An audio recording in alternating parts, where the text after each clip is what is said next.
الحمد لله وكفى وسلام على عباده الذين اصطفى أما بعد فأعوذ بالله من الشيطان الرجيم بسم الله الرحمن الرحيم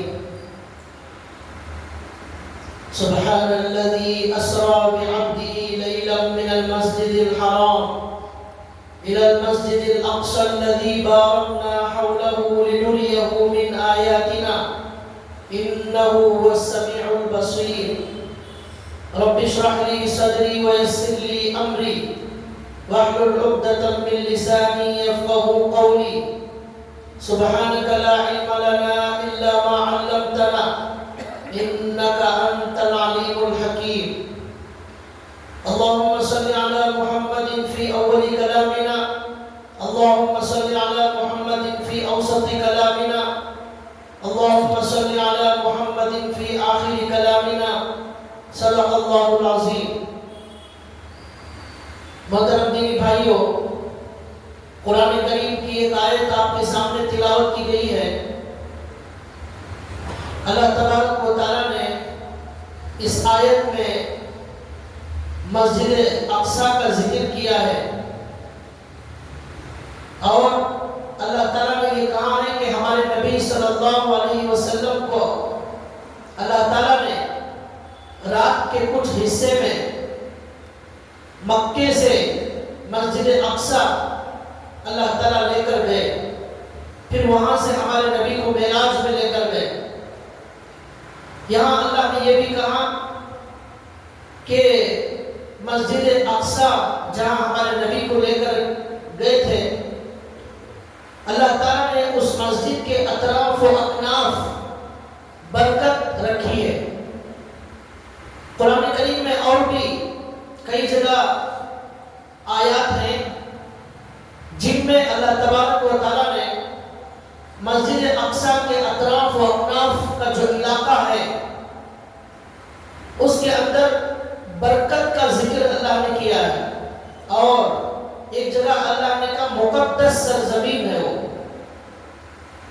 حدیثوں میں بھی اللہ کے نبی صلی اللہ علیہ وسلم نے اس جگہ کو برکت کی جگہ فرمایا، اس لیے کہ بہت سارے انبیاء اکرام اس ملک میں رہے ہیں.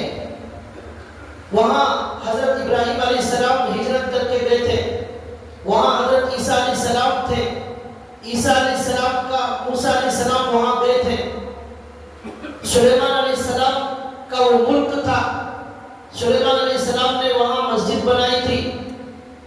اس لیے وہ بابرکت ہے کہ صحابہ اکرام نے اس سرزمین پر حکومت کی ہے. وہ اس لیے مقدس سرزمین ہے کہ حضرت عمر رضی اللہ تعالیٰ عنہ نے عیسائیوں کے ہاتھ سے مسجد اقصیٰ کو چھینا تھا. وہ سرزمین اس لیے مقدس ہے کہ آج بھی وہاں بہت سارے انبیاء مدفون ہیں، بہت سارے صحابہ وہاں مدفون ہیں وہاں کی سرزمین میں. وہ سرزمین اس لیے مقدس ہے کہ ہمارے نبی صلی اللہ علیہ وسلم کے پیچھے اس مسجد اقصیٰ میں تمام نبیوں نے ہمارے نبی کی اقتداء میں نماز پڑھی. وہ سرزمین اس لیے مقدس ہے کہ عیسیٰ علیہ السلام آخری زمانے میں اسی ملک شام کی دمشق کی مسجد میں اترنے والے. ایسی بہت ساری وجوہات ہیں جن کی وجہ سے یہ سرزمین جسے فلسطین کہتے ہیں، جسے شام کی زمین کہا جاتا ہے، یہ بڑی مقدس اور مبارک زمین پوری دنیا کے مسلمانوں کے لیے یہ مقدس سرزمین ایک زمانے میں وہ مسلمانوں کا قبلہ تھا. اس لیے بھی وہ سرزمین بڑی مقدس. ہمارے نبی صلی اللہ علیہ وسلم نے فرمایا کہ قیامت کے قریب شام کا جو علاقہ ہے وہ اسلام کا مرکز بن جائے گا. شام کے بارے میں فرمایا کہ وہ اسلام کا مرکز بن جائے گا. شام پہلے بہت بڑا تھا جس کے اندر فلسطین بھی آتا ہے، لبنان بھی آتا ہے، اردن بھی آتا ہے اور شام بھی آتا ہے جسے سیریا کہا جاتا ہے. لیکن ان انگریزوں نے خلافت عثمانیہ کی جو حکومت وہاں چل رہی تھی، بہت بڑی حکومت مسلمانوں کی، 1920 تک سالوں سے 2000 سال سے مسلمانوں کی حکومت وہاں رہی۔ درمیان میں 90 اور 100 سال تک عیسائیوں کے قبضے میں وہ ملک چلا گیا۔ پھر 600 ہجری کے بعد سے پھر 1920 تک مسلمانوں کے قبضے میں رہی وہ پوری سرزمین۔ 1920 میں ان انگریزوں نے، عیسائیوں نے قبضہ کر لیا اس پوری زمین پر۔ پھر 24 سال کے بعد 1946 عیسوی میں پھر اللہ تعالیٰ نے مسلمانوں کو ملک شام کے اندر فتح عطا فرمائی، اور اللہ کے نبی صلی اللہ علیہ وسلم نے اس کے بارے میں پیشن گوئیاں بہت ساری فرمائی ہیں۔ تو 1946 میں وہ مسلمانوں کے قبضے میں آ گئے، سیریا اور شام کی سرزمین۔ اس کے بعد 1946 سے امین، ایک خلیفہ، ایک حاکم کا نام ہے امین، ان کی حکومت رہی مسلمانوں کی۔ پھر 1970 عیسوی میں وہاں ایک خاندان حکومت کرنے آ گیا جس کا نام ہے اسد خاندان، اس کو کہتے ہیں حافظ اسد کا خاندان۔ 1970 سے 30 سال تک اس نے وہاں پر حکومت کی۔ 2000 میں پھر اس کا جب انتقال ہو گیا اسد کا، تو اس کا بیٹا بشار الاسد وہ حاکم بن گیا 2000 میں۔ یہ 2024 ہے، آج سے 24 سال پہلے۔ یہ جو بشار الاسد وہاں کا حاکم اور حکمران بن گیا، اس نے 24 سال حکومت کی۔ یہ 2024 ہے، 24 سال سے اس کی حکومت تھی۔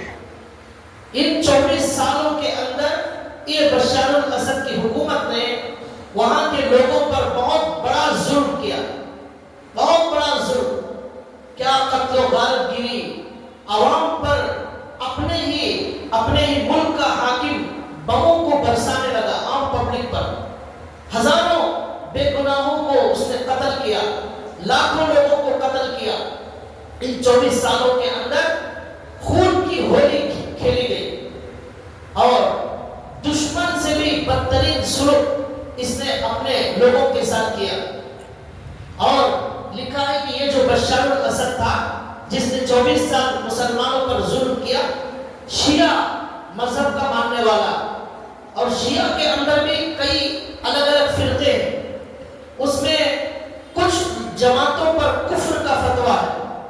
اس میں ایک فرقہ ہے نصیری فرقہ شیعہ میں، ان کے بارے میں اہل سنت والجماعت کا فتویٰ یہ ہے کہ وہ کفر میں مبتلا ہے، ایمان مسلمانوں سے ان کا کوئی تعلق نہیں۔ ان کا عقیدہ یہ ہے حضرت علی رضی اللہ تعالیٰ عنہ کے اندر اللہ تعالیٰ آ جاتے ہیں، گویا حضرت علی ہی اللہ ہے، حضرت علی کے اندر اللہ حلول کر جاتے ہیں۔ یہ بدترین عقیدہ ہے، کفری عقیدہ ہے۔ ایسا عقیدہ رکھنے والوں کے لیے اسلام میں کوئی گنجائش نہیں۔ تو ایسا عقیدہ رکھنے والا یہ بشار الاسد تھا، اور نماز کا انکار کرنے والا فرقہ، روزے کا انکار کرنے والا فرقہ، نصیری فرقہ شیعہ کے اندر۔ اس کے بعد زنا جائز اور شراب جائز، یہ عجیب و غریب ایسے من گھڑت اور کفری عقیدے یہ نصیری فرقے کے ہیں۔ اسی عقیدے کا ماننے والا یہ بشار الاسد تھا۔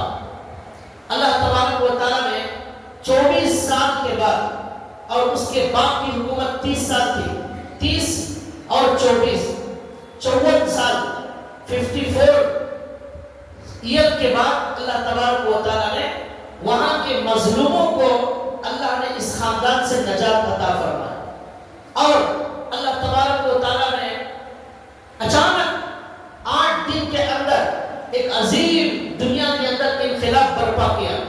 جیسا کہ آپ سب جانتے ہیں، پوری دنیا کے اندر خبریں گردش کر رہی ہیں کہ اللہ تعالیٰ نے وہاں کی جو عام پبلک تھی، جو سالوں سے محنت کر رہے تھے کہ وہاں سے ان کا خاتمہ کیا جائے، اس خاندان کا خاتمہ کیا جائے،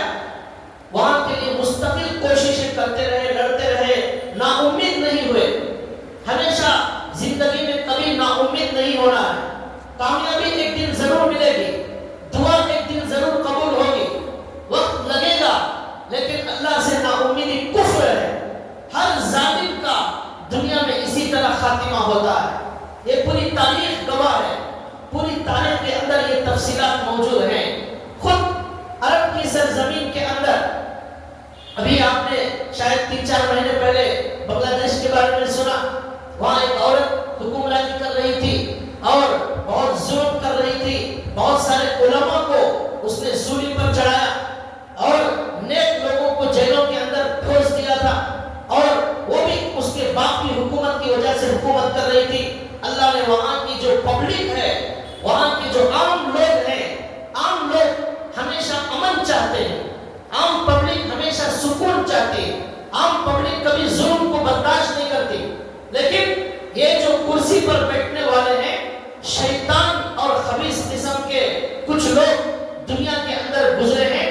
شاید دنیا میں ان کرسی پر بیٹھنے والوں سے بڑھ کر دنیا میں کسی نے ظلم نہیں کیا، اور قیامت میں بھی شاید جہنم میں یہی سب سے زیادہ عذاب کے مستحق اللہ کی یہی کرسی پر بیٹھنے والے لوگ ہوں گے۔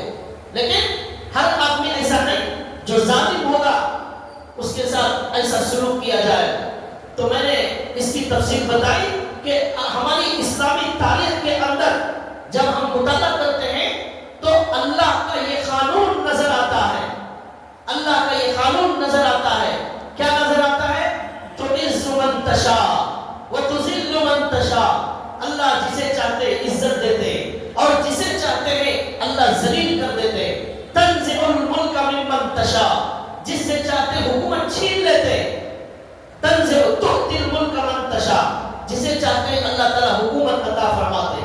بیدک الخیر، سارا کنٹرول اللہ کے ہاتھ میں ہے۔ تختہ پلٹنا اللہ کے لیے لمحوں کا کام ہے۔ اب یہ 2000 سال کی تاریخ گواہ ہے۔ ہمارے نبی صلی اللہ علیہ وسلم کے بعد سے لے کر آج تک 1450 سال کی تاریخ گواہ ہے۔ یہ دنیا جب سے بنی تب سے تاریخ گواہ ہے، قرآن گواہ ہے، اللہ گواہ ہے کہ اللہ نے ظالم کو کبھی نہیں چھوڑا ہے۔ قرآن کریم کہتا ہے وَكَذَلِكَ أَخْذُ رَبِّكَ إِذَا أَخَذَ الْقُرَى وَهِيَ ظَالِمَةٌ۔ اللہ تعالیٰ نے زبردست پکڑ کی ہے ظالموں، اللہ کی پکڑ سے کوئی بچ نہیں سکتا۔ اللہ نے کہا إِنَّ بَطْشَ رَبِّكَ لَشَدِيدٌ، اللہ کی پکڑ بڑی سخت ہوتی ہے۔ لمحوں میں اللہ فیصلہ کرتے ہیں اور کرسی پر سے اتار کر ایسا پھینکتے ہیں، ایسا بھاگنے پر مجبور کرتے ہیں، ملک میں ان کا جینا مشکل ہو جاتا ہے، جینا حرام ہو جاتا ہے۔ بنگلہ دیش کے اندر جو عورت کو نکالا گیا، 45 منٹ کا وقت دیا گیا، جب کئی سالوں سے حکومت کر رہی تھی، اس کا باپ کئی سالوں سے حکومت کر رہا تھا، وہاں کی خود ملٹری نے کہا 45 منٹ کے اندر آپ کو ملک چھوڑ کر جانا پڑے گا ورنہ آپ کی جان خطرے میں۔ اللہ نے 45 منٹ کے اندر تختہ پلٹ دیا۔ بھاگنے پر ظالم مجبور ہو گئی وہ عورت، امریکہ سے بھیک مانگنے لگی، امریکہ ویزا دینے اور بلانے تیار نہیں ہوا، عرب والوں سے بھیک مانگتی ہے، وہ ان کو بلانے تیار نہیں۔ آخر میں جو ہے وہ انڈیا والوں نے اسے پناہ دی، وہ یہاں آ گئے۔ اللہ کا نظام ہمیں بتانا ہے، ہمیں سیاسی گفتگو نہیں کرنا ہے، ہم صرف اللہ کا نظام بتا رہے ہیں، کیسی وہ قدرت کا مالک ہے، لمحوں میں سیکنڈوں میں کیا کیا فیصلے اللہ آسمانوں پر کرتا ہے۔ ایسا لگتا ہے کہ اب یہ ظالم کبھی ہلنے والا نہیں، کبھی ہٹنے والا نہیں، اسی کرسی پر شاید مرنے والا ہے، لیکن اللہ آن کی آن میں کرسی سے اٹھا کر پھینک دیتے اور ایسا بھگاتے ہیں کہ اس ملک کے اندر پھر آنے کی کوئی گنجائش نہیں ہوتی۔ تاریخ کے اندر ایسے بہت سارے واقعات ہیں، تو میں نے 1-2-3 واقعات کی طرف آپ کو اشارہ کروں گا۔ لکھا ہے 1250 عیسوی کے اندر، آج سے شاید 1200 سال پہلے کا واقعہ میں آپ کو بتا رہا ہوں، اسی شام کی سرزمین کا واقعہ۔ یہی زمین، ملک شام کی زمین، اس زمین پر ایک حاکم گزرا ہے جس کا نام ہے توران شاہ۔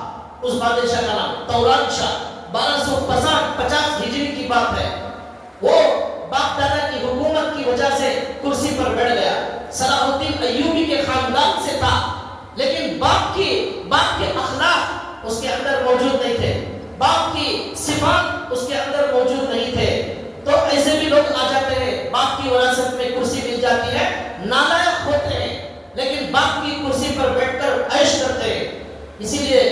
ایک شاعر نے کہا اذا لم تكن نفس النصیب كاصله فما ذا الذي تغني کرام المناصب.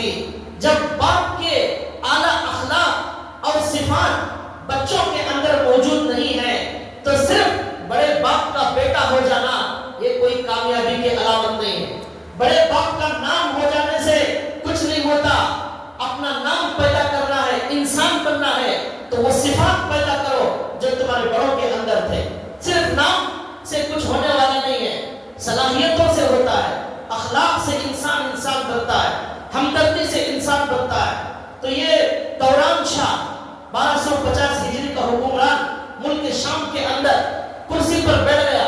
فری میں کرسی مل گئی، کرسی پر بیٹھ کر شراب پیتا تھا اور لوگ تڑپتے تھے، عام پبلک تڑپتی تھی کہ کیسا شرابی ہمارا حاکم بن گیا.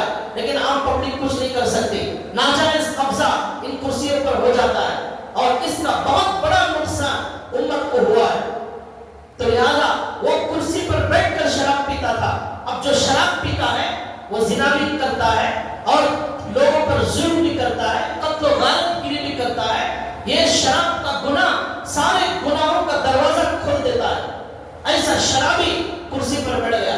لوگ دعائیں کرنے لگے، تڑپنے لگے، پریشان تھے. یہی ملک شام کی سرزمین کے بارے میں آپ کو بتا رہا ہوں. تو اس میں کیا ہوا؟ اللہ تعالیٰ نے ہر ظالم کا خاتمہ ایک دن یقینی ہے. اس کی مثال میں دے رہا ہوں، اللہ تعالیٰ نے ایک دن آیا کہ اللہ نے اسے کرسی پر سے اتارنے کا فیصلہ کیا. آسمانوں پر فیصلے ہوتے ہیں، زمین پر بعد میں نافذ ہوتے ہیں. تو لہذا اللہ نے فیصلہ کیا، اس شرابی دوران شاہ کو اللہ نے ہٹانے کا فیصلہ کیا. چنانچہ اس کی ہی فوج کے لوگ باغی بن گئے، اس کے دشمن بن گئے. اس کے حفاظت کرنے والے جو فوج کے لوگ تھے وہی اس کے دشمن بن گئے. اس کے بعد ایک 23 سال کا نوجوان اسے کرسی پر بیٹھنے کی حالت میں تلوار سے اس پر حملہ کرتا ہے. اس کی پوری انگلیاں کٹ جاتی ہیں. اب وہ سمجھتا ہے کہ یہاں پورے میرے دشمن بیٹھے ہوئے. ڈر کر کرسی چھوڑ کر بھاگنا شروع کرتا ہے. سمندر اس کے محل کے قریب ہوتا ہے، سمندر کے پاس بھاگتا ہے. فوج اسی کی فوج اسے بھگا بھگا کر مارتی ہے. اب سمندر میں جاتا ہے لیکن فوج اسے نہیں چھوڑتی. تیروں سے اس پر حملہ کیا جاتا ہے. اس کے بعد وہ چیخ کر کہتا ہے مجھے بادشاہت نہیں چاہیے، مجھے بچا لو، مجھے بادشاہت نہیں چاہیے. میں عام انسان کی طرح رہ جاؤں گا، میری جان بخش دو، معاف کر دو. لیکن ظالم کی معافی نہیں ہوگی اور ظالم کو اللہ دنیا ہی میں جہنم بنا دیتے. آخرت کی جہنم تو ہے لیکن دنیا کے اندر ہی اللہ اسے جہنم کا مزہ چکھاتے ہیں. وہ چیخ کر کہہ رہا تھا مجھے بچا لو، میری جان چھوڑو، میں بادشاہ نہیں بننا چاہتا. لیکن فوج نے اسے نہیں چھوڑا، تیروں سے اس پر مارا. ایک لکڑی کا کوئی گھر تھا، وہاں گھس گیا بچنے کے لیے. فوج نے اس لکڑی کے گھر کو آگ لگا دی. وہاں سے کود کر سمندر میں گر گیا اور سمندر کے اندر بھاگنے لگا. آگ نے اسے جلا دیا، تیروں نے اسے زخمی کر دیا. اس کے بعد تیروں سے اس کی ہلاکت ہو گئی. فوج نے اسی پر بس نہیں کیا، تیرتے ہوئے فوجی لوگ سمندر کے اندر گئے، اسے وہاں پکڑا جہاں اندر تھا سمندر میں. وہاں اس کے ٹکڑے کیے فوج کے لوگوں. اس کے بعد اس کی لاش کو دفنانے والا کوئی موجود نہیں تھا. اس کی لاش پھول گئی، سڑ گئی، بدبو آ گئی. اس کے بعد کنارے پر سمندر نے لا کر اسے پھینک دیا.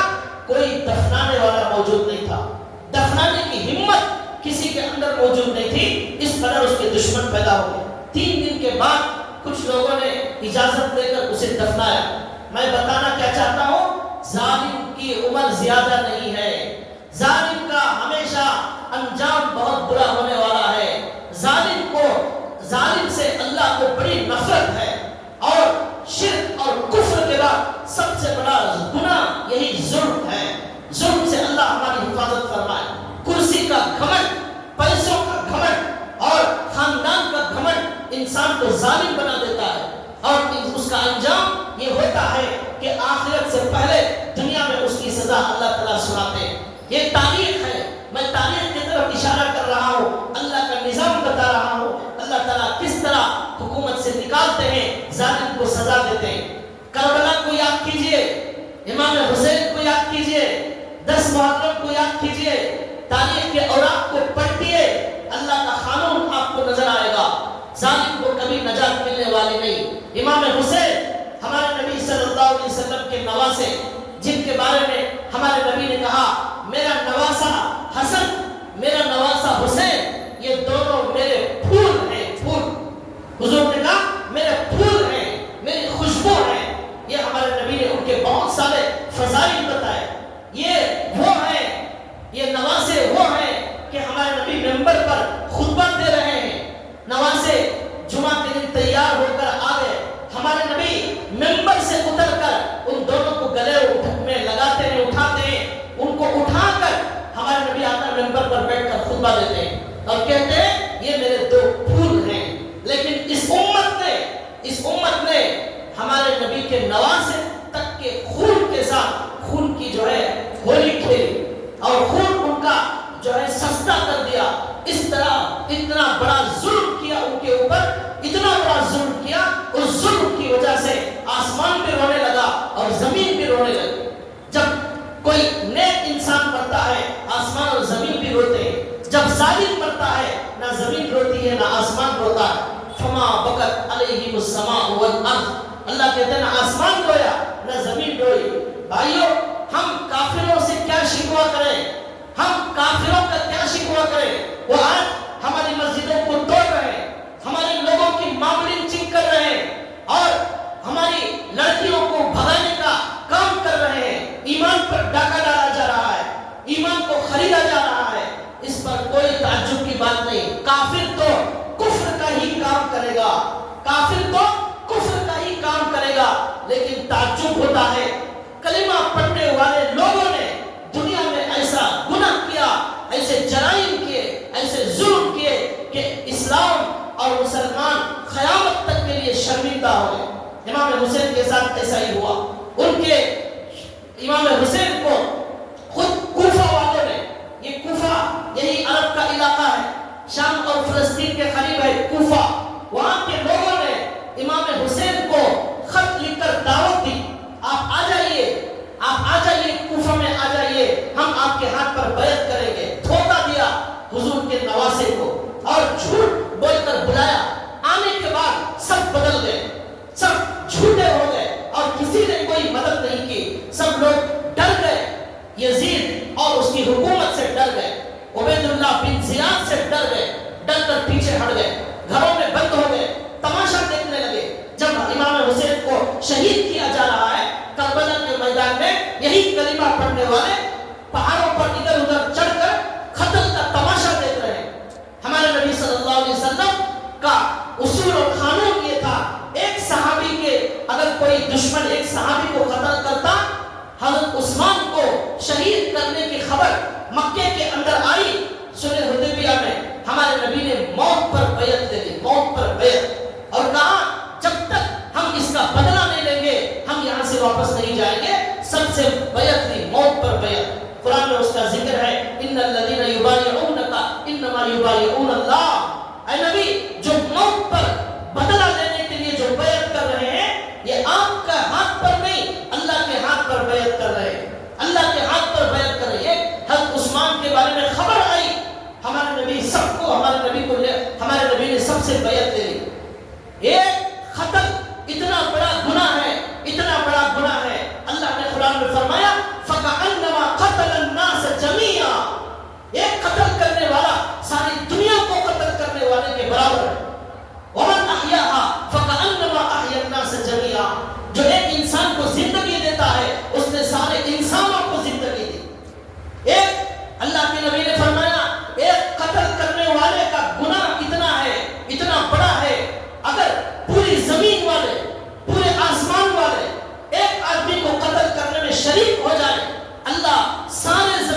کی تعداد بڑی کم ہے اور ان کی تعداد ہزاروں میں. امام حسین کہنے لگے ارے جنگ کی کیا ضرورت ہے، جنگ ختم کرو، میں جہاں سے آیا ہوں وہاں چلا جاؤں گا. لیکن ان کلمہ پڑھنے والوں نے نہیں مانا. نہیں، جب تک خون نہیں بہائیں گے اس سرزمین پر سکون کی سانس نہیں لگے. امام حسین نے کہا یزید سے بات کرنے کا موقع دو. بات کرنے کی اجازت نہیں دی گئی. کہا میں کسی اور ملک چلا جاؤں گا، اسے بھی ماننے تیار نہیں ہوئے. آخر کار جنگ کرنے پر مجبور کر دیا گیا اور امام حسین کے معصوم بچے کو جو ان کے ہاتھ میں تھا تیر مار کر اس بچے کو شہید کر دیا. بچہ تڑپ تڑپ کر ان کی گود میں مر گیا، لیکن امام حسین کچھ نہیں کر سکے. اور پانی کے لیے تڑپایا گیا. کربلا میں مسلمانوں کو پانی کے لیے تڑپایا گیا اور ترسایا گیا. معصوم بچے پانی کے لیے چیخ چیخ کر رو رہے تھے، لیکن ان کلمہ پڑھنے والوں کو رحم نہیں آیا. اس کے بعد تقریباً ہمارے نبی صلی اللہ علیہ وسلم کے خاندان کے امام حسین کے بچوں کو، بھائیوں کو، 18 لوگوں کو کربلا میں دردناک طریقے سے قتل کیا گیا، شہید کیا گیا. اور شہید کرنے کے بعد امام حسین کے سر کو کاٹ کر اسے گھمایا گیا، شہروں میں گھمایا گیا. اس کے بعد وہ سر لے جا کر عبید اللہ بن زیاد جو اس جنگ کا، اس قتل کا بہت بڑا مجرم ہے، عبید اللہ بن زیاد، اس کے سامنے امام حسین کا سر رکھ دیا گیا.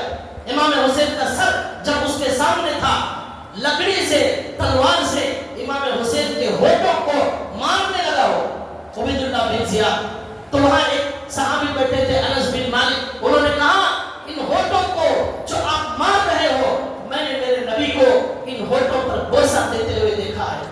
میرے نبی ان ہونٹوں پر بوسہ دیتے تھے، آج آپ ان کے ہونٹوں کو تلوار سے مار رہے ہیں، مذاق اڑا رہے ہیں، ان کے سر کا مذاق اڑا رہے ہیں. اور انہوں نے کہا کہ ظالم کو دنیا ضرور سزا دیتی ہے، اس کی موت جب تک نہیں آتی جب تک اللہ دنیا میں ہی اس کا انتقام نہیں لے لیتے.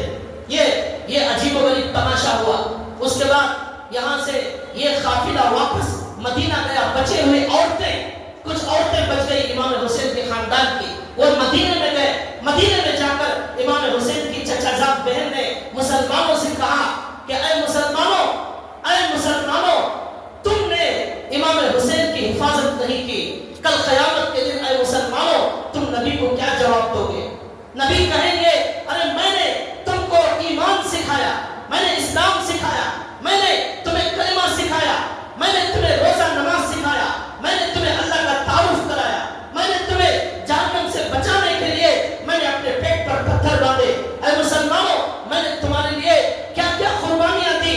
اے مسلمانوں تم نے ان کے ہی خاندان کی حفاظت نہیں کی. کل قیامت کے دن اللہ کے نبی کو کیا جواب دو گے؟ یہ ان کی گھر کی خاتون نے اشعار میں مسلمانوں کو خطاب کیا. یہ جو ہے یہ حادثہ ہوا، دنیا میں ایسا بھی ظلم ہوا، ایسا بھی ظلم دنیا نے دیکھا، عجیب و غریب ظلم. لیکن اب سنیے، مجھے اس کے تفصیل میں جانا نہیں ہے، میں اشارے کر رہا ہوں ظلم کا انجام کیا ہوتا ہے وہ بتا رہا ہوں. اس کے بعد کیا ہوا؟ اللہ نے پھر آسمانوں پر فیصلہ کیا، امام حسین کے قتل کرنے والوں سے چن چن کر بدلہ لیا جائے گا. اللہ نے پھر تختہ پلٹ دیا.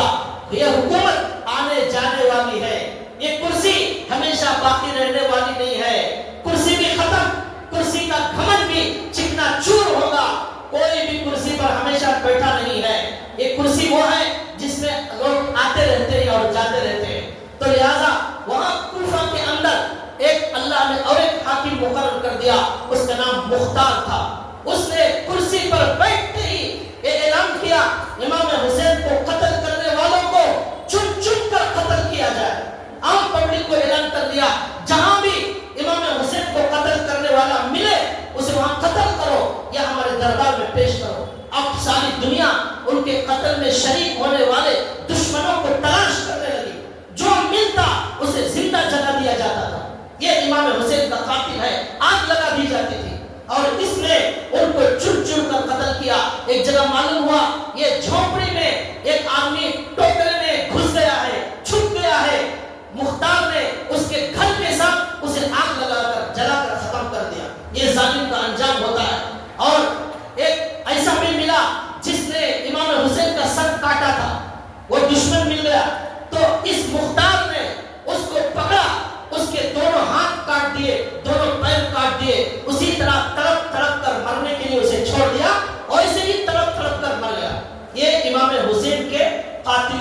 انجام دنیا نے دیکھا ہے، اب آخرت میں جو ہوگا وہ ایسا ہوگا اس کا تصور کوئی نہیں کر سکتا۔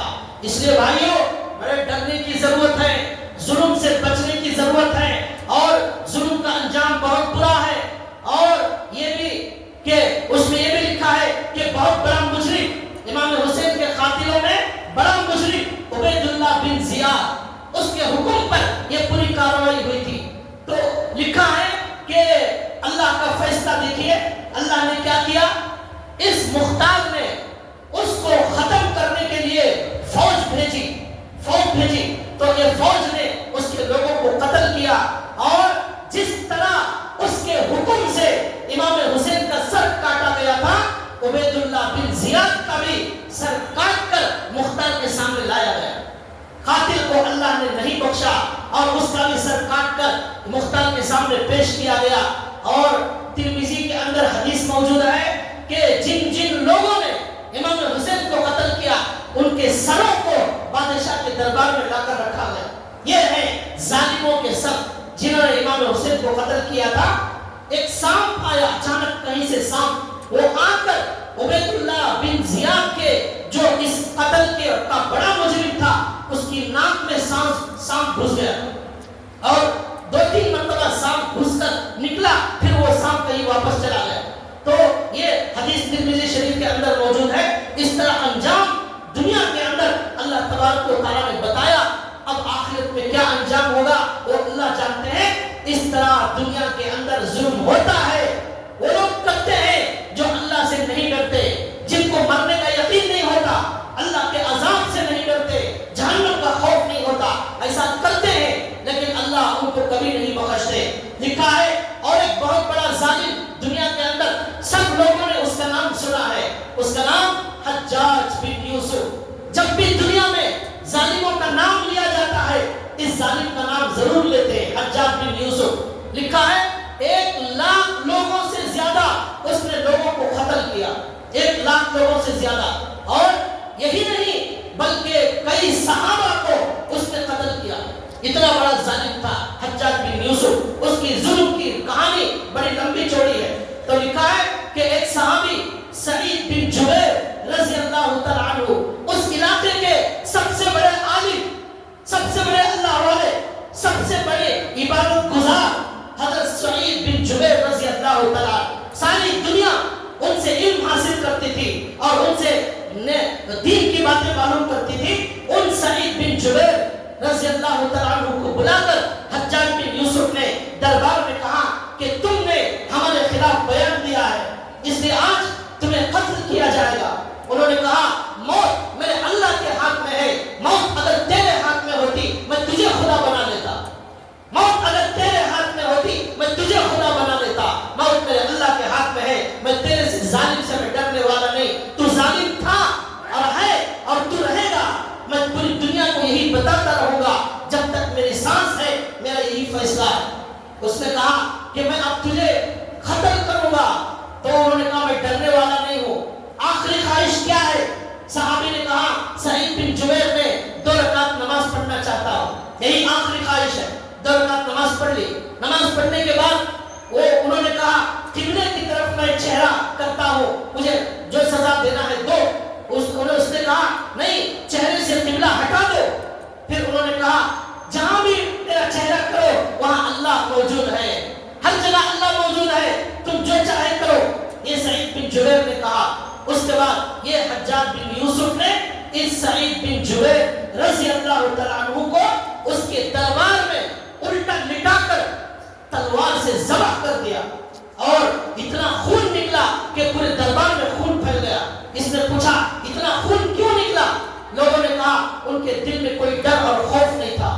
جب ڈر اور خوف ہوتا ہے مرتے وقت خون خشک ہو جاتا ہے، جب ڈر نہیں ہوتا اس کے اندر کوئی خون خشک نہیں ہوتا، ان کو کوئی ڈر نہیں تھا، اس لیے یہ ہوا۔ اب انتقال سے پہلے انہوں نے اللہ سے دعا کی، اے اللہ میرے مرنے کے بعد، میرے شہید ہونے کے بعد اس ظالم کو، اس حجاج بن یوسف کو کسی اور پر آپ مسلط مت کیجئے، اس کو کسی اور پر مسلط کیجئے، مسلط مت کیجئے، اس نے بہت لوگوں کو قتل کیا ہے، اب اس کا خاتمہ کر دیجئے، اب اس کا انجام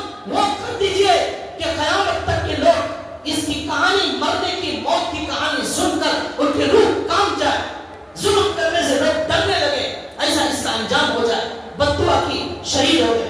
اس کے بعد لکھا ہے کہ وہ آخری قتل تھا حجاج بن یوسف کا۔ اس کے بعد کیا ہوا؟ اللہ نے اس کو ایک عجیب و غریب بیماری میں مبتلا کر دیا، ایسی بیماری کہ لکھا ہے پیٹ کے اندر کیڑے پڑ گئے، پیٹ میں کیڑے پڑ گئے، اور اتنی بدبو ان کیڑوں کی وجہ سے آتی تھی کہ اس کے قریب کوئی آنے تیار نہیں ہوتا تھا۔ جب سوتا تھا اچانک سعید بن جبیر کا قتل اسے سامنے نظر آتا تھا، نیند میں پریشان ہو کر اٹھتا تھا اور کہتا تھا میں نے کچھ نہیں کیا، میں نے کچھ نہیں کیا، اس طرح گھبرا کر اٹھ جاتا تھا۔ اور اللہ نے اسے مرتے وقت سردی اور ٹھنڈ کو مسلط کر دیا، اتنی سردی ہونے لگی آگ سے، انگاروں سے اسے جلایا جاتا لیکن اسے سکون نہیں ملتا، ظالم کو کبھی سکون نہیں ملتا۔ مرتے وقت حسن بصری بہت بڑے اللہ والے ہیں، ان کو بلا کر اس نے دعا کی درخواست کی۔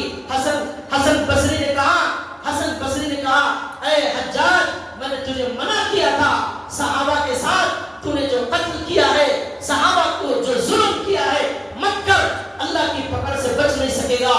اللہ نے دنیا میں ہی ایسی بدترین سزا میں تجھے مبتلا کر دیا، آگ کے انگاروں سے سینکا جاتا تھا بدن کو، کیڑے بدن پیٹ کے اندر سے کیڑے نکلتے تھے، اسی طرح تڑپ کر عبرتناک موت سے اس کا خاتمہ ہو گیا۔ دنیا کے اندر بھائیوں ظلم سے اللہ سے ڈرے اور یاد رکھے ظلم صرف کرسی والا کرنا ضروری نہیں ہے، شوہر بھی آج بیویوں پر ظلم کرتے ہیں، آج ماں باپ بھی بچوں پر ظلم کرتے ہیں، آج پڑوسی پر ظلم کرتا ہے، آج ایک مسلمان دوسرے مسلمان پر ظلم کرتا ہے، آج جس کے پاس طاقت ہے وہ کمزور پر ظلم کرتا ہے، پیسے والا آج غریب پر ظلم کرتا ہے، بڑا آدمی چھوٹے پر ظلم کرتا ہے۔ یہ دادا گیری زیادہ دن چلنے والی نہیں ہے، یہ خاتمہ ضرور ہوگا۔ میں نے میری بات شروع کی تھی ملک شام کے بارے میں، ملک شام کے بارے میں میں نے کہا ہمارے نبی صلی اللہ علیہ وسلم نے کہا یہ ملک شام، یہ سیریا جہاں آج بشار الاسد حکومت کا خاتمہ ہوا، میں نے بتایا کہ ہر ظالم کا انجام یہی ہوتا ہے۔ 24 سال سے حکومت کر رہا تھا، اس کا باپ 30 سال سے حکومت کر رہا تھا، لیکن اللہ نے 8 دن کے اندر اسے ملک چھوڑ کر بھاگنے پر مجبور کر دیا۔ بہت بڑا ظلم کیا اس نے شام کے اندر، سیریا کے اندر۔ تقریباً 2011 میں، آج سے ابھی 13 سال پہلے، ایک بچے نے ایک دیوار پر اس کے خلاف کچھ جملہ لکھ دیا تھا، بشار الاسد کے خلاف۔ اس نے ان اسکول کے سارے بچوں کو جیل کے اندر ڈال دیا، ان کے ناخن نکال دیے، ان بچوں کو اتنا مارا ان کی شکل بگڑ گئی۔ یہ ظلم کیا اس بشار الاسد نے، یہ ظلم کا انجام ہوتا ہے۔ ایسا ظلم کیا، ان بچوں کو قید سے آزاد نہیں کر رہا تھا، سارا ملک باہر آ گیا اس کے خلاف احتجاج کرنے کے لیے، تو اس نے ایران کی مدد سے اور روس کی مدد سے اور لبنان کی مدد سے اپنے ہی لوگوں، اپنے ہی ملک کے لوگوں پر بمباری کرنا شروع کر دی اور ان کے شہروں کو قبرستان بنانا شروع کر دیا۔ پورے کے پورے شہر کھنڈرات میں تبدیل ہونے لگے۔ ایسا ظالم تھا بشار الاسد، ایسا ظلم کیا اس نے، اور لاکھوں لوگوں کو اس نے سڑکوں پر قتل کیا اور مارا۔ بڑے بڑے ٹینکر لا کر عام پبلک پر چلانے لگا، عام فوج کو اجازت دے دی کہ پبلک کو قتل کیا جائے، سڑکوں پر خون بہنے لگا۔ اس طرح 2011 کے اندر عام پبلک کا قتل کیا اس نے۔ اب وہ عام پبلک والے بیچارے تھک ہار کر بیٹھ گئے، مجبور ہو کر وہ اندر اندر کوشش کرنے لگے، اندر اندر دعائیں کرنے لگے، اور اللہ کا فیصلہ تو طے ہے کہ ظالم کی حکومت ختم ہوگی۔ ابھی کچھ دنوں پہلے اللہ نے ان وہاں کی پبلک اور جمہور کو اللہ نے طاقت عطا فرمائی، آن کی آن میں کایا پلٹ گئی، اور جن ملکوں پر اسے بھروسہ تھا، ان کی طاقت پر یہ ظلم کرتا تھا، انہوں نے بھی ساتھ دینے سے منع کر دیا اور انہوں نے بھی ہاتھ اٹھا لیے۔ اب اس کی مدد کرنے والا کوئی نہیں تھا، مجبور ہو کر یہاں سے شام سے، ملک شام سے یہ ظالم بھاگ گیا۔ اب وہاں کی عام پبلک اپنے ہاتھ میں حکومت لے لیتی ہے، اور اس کے اندر خبروں کے اندر بتایا جا رہا ہے 2000 ٹن سونا لے کر بھاگ گیا اور 16 ارب ڈالر لے کر ملک کی کرنسی بھاگ گیا۔ چھوڑ ہوتے ہیں یہ کرسی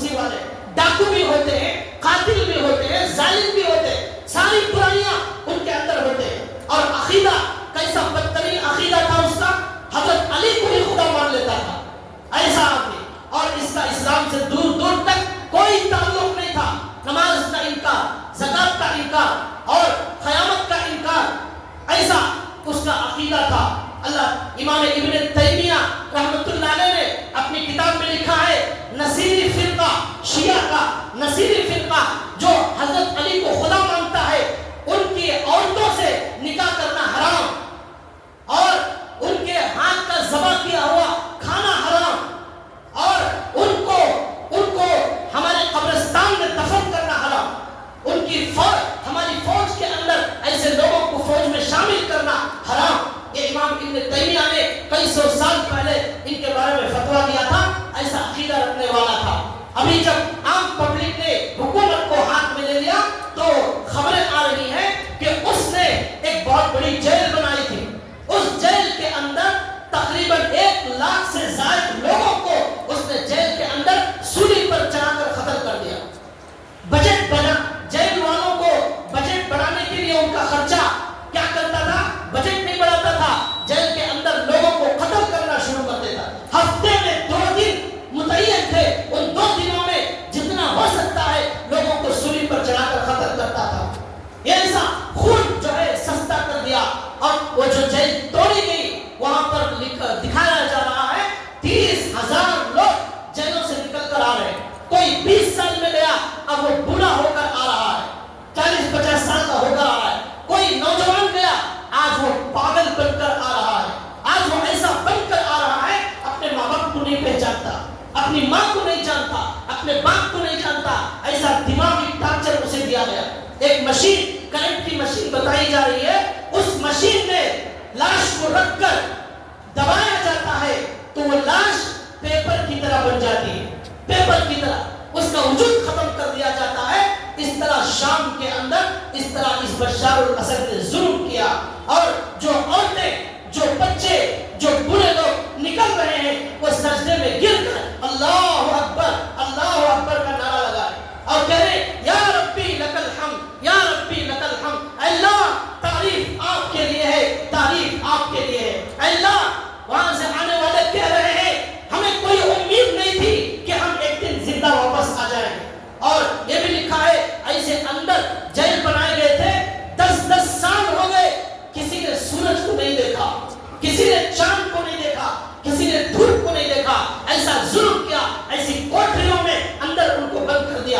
اب عام پبلک نے جیلوں کو، اور جیلوں میں جو لاک لگایا گیا تھا وہ نمبر کا الیکٹرانک لاک لگایا گیا جس کی چابی نہیں ہوتی، نمبر سے کھلتا ہے، وہ کھولنے بھی بہت بڑی دقت اور پریشانی اٹھائی۔ وہاں سے بوڑھے لوگ چیختے ہوئے، مائیں چیختے ہوئے آئی، 3 سال کا بچہ بھی اس جیل کے اندر سے باہر آ رہا ہے، اور ایسے بوڑھے لوگ جن کو چلنا مشکل ہے، ایسے لوگ بھی ان جیلوں سے آ رہے۔ اتنا بڑا ظلم شاید فرعون نے بھی نہیں کیا تھا، ایسا ظلم اس نے شام کے اندر کیا۔ یہ شام کی سرزمین جس کے بارے میں ہمارے نبی نے کہا کہ یہ ملک شام قیامت کے دن، قیامت کے قریب اسلام کا مرکز بن جائے گا، اسلام کا مرکز۔ ہمارے نبی نے کہا یہ شام ایسی بابرکت زمین ہے، یہاں سے ایک فوج اٹھے گی اور یہ فوج دجال کا مقابلہ کرے گی۔ یہی وہ ملک شام ہے، یہاں سے اللہ اپنے خاص بندوں کو اٹھائیں گے اور وہ دجال کا مقابلہ کریں گے۔ اللہ کے نبی نے کہا یہ شام اللہ کے پسندیدہ شہروں میں سے ایک شہر ہے، یہاں کے لوگ اللہ کے پسندیدہ بندوں میں سے کچھ بندے ہیں۔ ایک حدیث میں اللہ کے نبی نے فرمایا اے لوگوں، ایک زمانہ آئے گا تم سب لوگ دنیا کے اندر ایمان کو بچانا چاہتے ہو اور امن چاہتے ہو، تمہیں اپنے ملکوں کو چھوڑ کر ملک شام جانا پڑے گا۔ ہجرت مکہ کے بعد ایک اور ہجرت ہونے والی ہے، وہ ملک شام کی طرف ہونے والی ہے۔ ایمان بچانا ہے، شام میں جانا پڑے گا۔ ایک حدیث میں اللہ کے نبی نے فرمایا اللہ قیامت کے قریب ایسا وقت آئے گا ملک شام کے علاوہ پوری زمین میں جہاں بھی جو لوگ ہوں گے اللہ کو وہ پسند نہیں آئیں گے، اللہ ان سے نفرت کریں گے، سارے کفار فجار فاسق پوری زمین میں بھر جائیں گے، اللہ کے پسندیدہ بندے ملک شام کے اندر ہوں گے۔ یہی وہ ملک شام اور یہ ملک فلسطین اور یہ لبنان ہے جہاں پر آج اس طرح ظلم کیا جا رہا ہے۔ اللہ تعالیٰ نے ان لوگوں کو طاقت عطا فرمائی اور وہ بشار الاسد بھاگنے پر مجبور ہو گیا اور اس کے گھر پر عام پبلک نے قبضہ کر لیا۔ اور اللہ نے قرآن کریم میں فرمایا ایک جگہ کم ترکو من جنات و عیون، کیسے باغات کو چھوڑ کر یہ بھاگ گئے، کیسی نعمتوں کو چھوڑ کر بھاگنے پر مجبور ہو گئے۔ کذالک اورثناھا قوما آخرین، اللہ نے ان کا بنگلہ، ان کی کرسی، ان کے ساز و سامان اللہ نے دوسروں کے حوالے کر دیے۔ فرعون کے بارے میں اللہ نے کہا تھا فرعون سب کچھ چھوڑ کر مر گیا، اس کی پراپرٹی، اس کا بنگلہ، اس کا مال اللہ نے دوسروں کو دے دیا۔ اس طرح اللہ تعالیٰ یہ ظالم کا انجام کرتے ہیں، لوگ بھاگنے پر مجبور ہوتے ہیں اور ان کی چیزوں پر لوگوں کا قبضہ ہو جاتا ہے۔ تو بھائیوں، یہ آج کا عنوان کا خلاصہ یہ ہے کہ سیریا کے اندر جو ہوا وہ یہ ہے اللہ کا قانون، ظالم کو اللہ کبھی معاف نہیں کرتے، ظلم کا ہمیشہ خاتمہ ہوتا ہے۔ ایسی ہزاروں مثالیں تاریخ کے اندر موجود ہیں۔ اس سے یہ بھی معلوم ہو رہا ہے کہ آج عرب کے اندر جو لوگ، عرب کے اندر جو حکومت ہے، وہ بھی آج اسرائیل کے اندر، اس فلسطین کے اندر جو ظلم ہو رہا ہے اس کا تماشا عرب والے دیکھ رہے ہیں اور بھی ممالک دیکھ رہے ہیں۔ اللہ کے نبی نے فرمایا اللہ ظالم کو بھی سزا دیتے ہیں اور تماشا دیکھنے والوں کو بھی سزا دیتے ہیں۔ اللہ کی پکڑ سے کوئی بچ نہیں سکتا۔ یہ پیٹرول کا گھمنڈ، مال کا، ڈالر کا، ریال کا گھمنڈ اللہ ایک دن خاک میں ملا دیں گے۔ یہ کوئی چیز اللہ کی نظر میں کچھ نہیں ہے۔ اللہ کن کہتے ہیں، زلزلہ آ جاتا ہے، کرسیوں کے اندر تبدیلی آ جاتی ہے۔ اور یہ اسرائیل جو آج فلسطینیوں پر ظلم کر رہا ہے، آج ایسا ظلم فلسطین کے اندر ہو رہا ہے کہ آج اس پر کوئی رونے والا نہیں۔ میں نے کل ایک جگہ دیکھا، ایک عورت اپنی 2 بچیوں کو لے کر خبر کھود رہی ہے۔ خبر، میں نے سوچا شاید یہ عورت خبر کھود رہی ہے، اس کا کوئی بھائی یا شوہر مر گیا ہے، لیکن اس میں بتایا گیا اس عورت کے پاس اس کے چھوٹے بچوں کو رکھنے کے لیے کوئی گھر موجود نہیں، کوئی مکان موجود نہیں، کوئی سایہ موجود نہیں، کوئی چھت موجود نہیں۔ وہ عورت خبر کھود کر اپنے معصوم بچوں کو خبر کے اندر رکھ رہی ہے، اوپر سے پلاسٹک کا ٹارپل وہ عورت بچھا رہی ہے، اس پر پتھر رکھ رہی ہے، بارش آ رہا ہے، وہ قبر میں پورا کیچڑ اور پانی پانی ہو گیا۔ وہ عورت رو رہی ہے اور اللہ کو پکار رہی ہے اور کہہ رہی ہے اللہ اس اسرائیل کو برباد فرما۔ خبروں کے اندر رہنے پر آج مسلمانوں کو مجبور کیا جا رہا ہے، لیکن اللہ نے قرآن کریم میں فرمایا یاد رکھو میں نے قیامت کا دن اسی لیے رکھا ہے کہ دنیا کے اندر جو بھی کرے گا اس کی سزا دینے کے لیے ہوگا۔ یہ اسرائیل کا انجام بھی ہم اپنی آنکھوں سے دیکھنے والے ہیں۔ ہم نہیں دیکھیں گے، ہمارے بچے دیکھیں گے، ہمارے بچے نہیں ان کے بچے دیکھیں گے۔ جو انجام حجاج بن یوسف کا ہوا، جو انجام امام حسین کے قتل کرنے والوں کا ہوا، جو انجام طوران شاہ کا ہوا، جو انجام ظالموں کا ہوا، جو انجام فرعون کا ہوا، جو انجام نمرود کا ہوا، اس سے بدتر انجام اسرائیل کا ہونے والا ہے۔ یہ لکھ کر رکھ لیجئے، ہمارے نبی کی گارنٹی ہے اسرائیل پر ایسا عذاب آنے والا ہے، انسان نہیں درخت بھی اسے قتل کرنے کے لیے تیار ہو جائے گا۔ اسے قتل کرنے کے لیے، اسرائیل کو برباد کرنے کے لیے اللہ نے ایک نبی کو اتارنے کا فیصلہ کر لیا ہے۔ شام کے اندر مسجد دمشق، جامع مسجد دمشق موجود ہے۔ ابھی 2 دن پہلے اس مسجد کو آزاد کرایا گیا، وہاں کے میناروں سے اللہ اکبر کی اذان دی گئی اور وہاں یہ بتایا گیا یہی وہ مسجد ہے جہاں پر حضرت عیسیٰ علیہ السلام اترنے والے ہیں، اور ان کے اترنے کا مقصد دجال اور اسرائیل کو ختم کرنا ہے۔ یہ اہم مقصد ہے حضرت عیسیٰ علیہ السلام کا۔ وہ مسجد بھی کل آزاد کرائی گئی دمشق کے اندر، وہاں اذانیں دی گئی، وہاں سجدے کیے جا رہے اور بتایا جا رہا ہے ہم نے آج الحمدللہ یہ مسجد بند تھی اسے بھی آزاد کرا لیا۔ یہ اللہ کا قانون ہے، یہ عذاب اسرائیل پر بھی ضرور آنے والا ہے۔ یہ دنیا یہ تماشا دیکھے گی، یہ ظلم، یہ قتل، یہ زیادہ دن چلنے والا نہیں ہے۔ اللہ ہماری حفاظت فرمائے۔ اللہ دنیا کے اندر ہر ظالم کو عبرت کی موت، عبرت کا نشان بنائے۔ اللہ مظلوموں کی مدد فرمائے۔ اللہ ایک ظالم کو چن چن کر دنیا سے قتل کرے اور ختم کرے۔ وآخر دعوانا الحمدللہ رب العالمین۔